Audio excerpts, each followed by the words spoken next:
I suggested that insofar as you could say that the scientific culture is going towards the truth, in the same way you might say that the magical culture is going towards completeness, wholeness.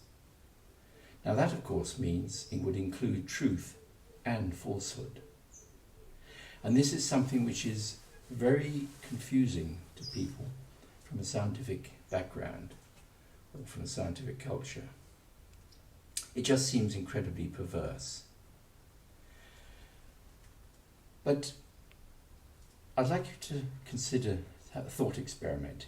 If you were making a movie, one of those redemption movies about someone's life, and how at one point in their life they meet someone who totally changes their life path, has a profound effect that leads them to redemption, would you make that person into a perfect, noble character, spotless and flawless?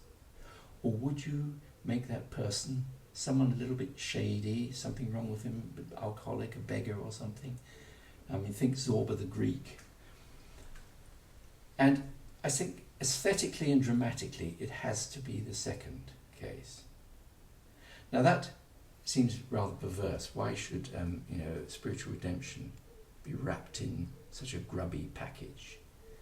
But if you think of mythology, the great myths of gods who intervene in human lives and lead them, illuminate them. Odin tends to manifest as a beggar. If you treat that beggar badly, you're for it because he's Odin.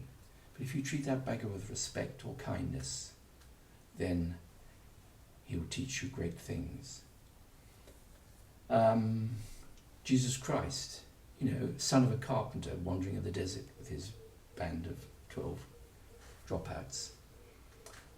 Or go to fairy stories.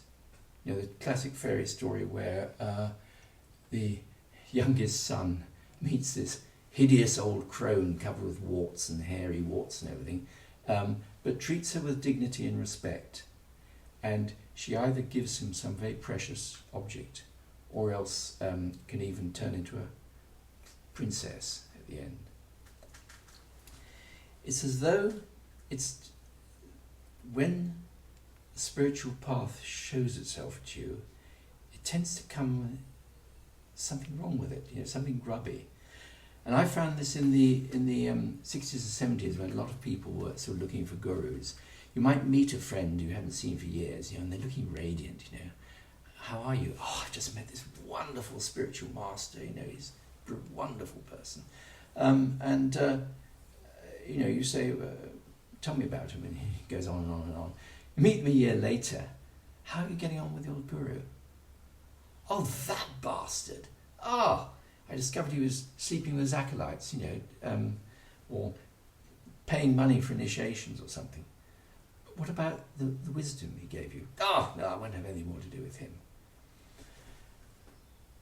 There's a strong temptation to throw the whole thing away because of an element of imperfection or untruth in it. Now actually, the magical path is much more about discrimination. It's closer to that Middle Eastern saying of trust in God but tether your camel. In other words, go along with the charlatan but keep your hand on your wallet. If you look at any of these sort of great names, Aleister Crowley, Madame Blavatsky, even Krishnamurti, he was involved, he was put in place by a sort of pederastic Theosophic Society. There's always something which is good enough reason to reject any of these gurus. But the point is, can you actually get from them what they can give you without falling completely for the whole package?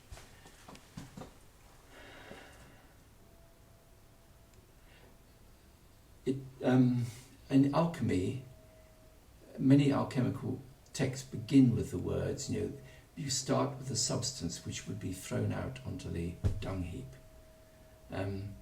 But to me it's most clearly spelled out in the tarot pack, where some people say that the 22 tarot trumps represent a sort of initiatory path.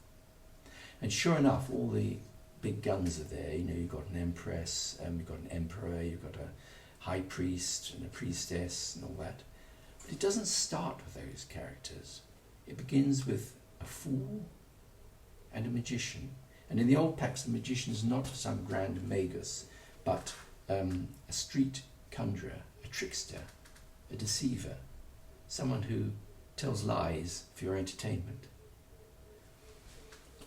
And an analogy I've given of this is, you know, if you should find yourself suddenly thrown into a completely different life, for instance, you know, find yourself with nothing in the slums of some faraway third world country, who would be your best guide? A book by a professor about urban violence and its causes, very learned, or someone who says, come along with me, mate, I'll look after you, don't worry.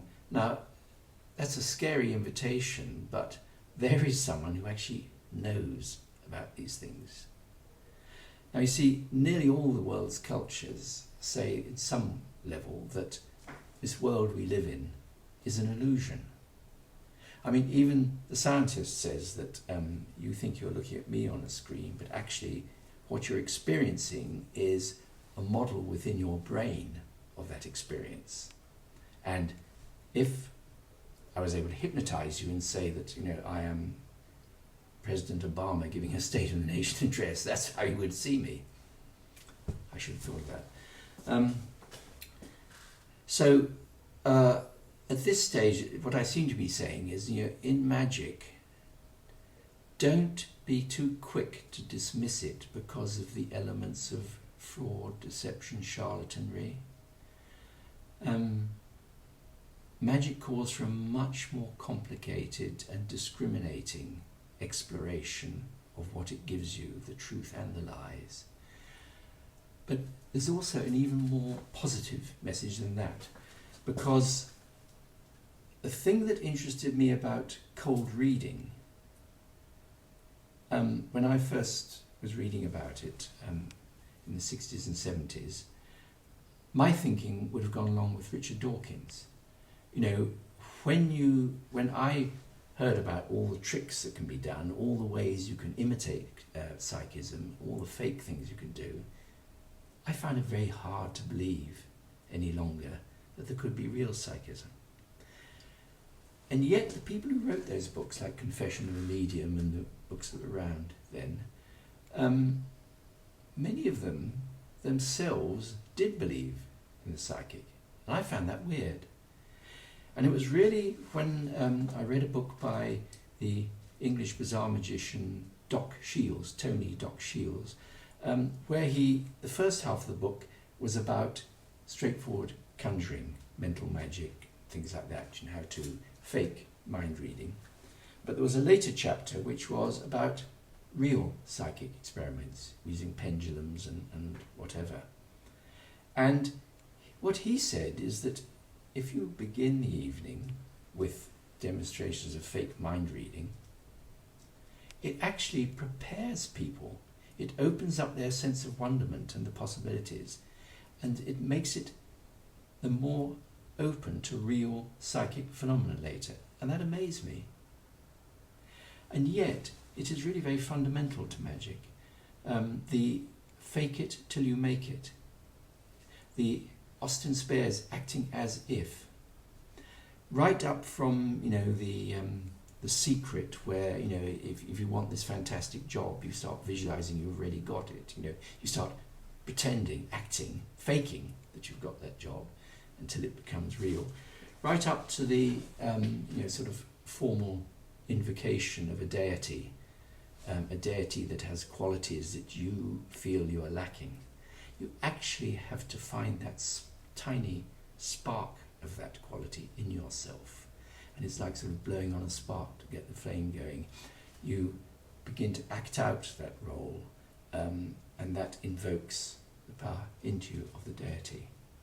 Right through, from beginning to end, magic, this faking, this as if, is a very positive role to play in magic. And this is just very puzzling to a culture which is brought up to respect truth above all things.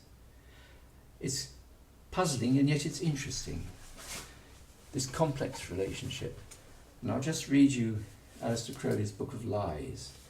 As he says, the Book of Lies, which is also falsely called breaks, the wanderings or falsifications of the one thought of, per frata ars frata perdurabo, which thought is itself untrue.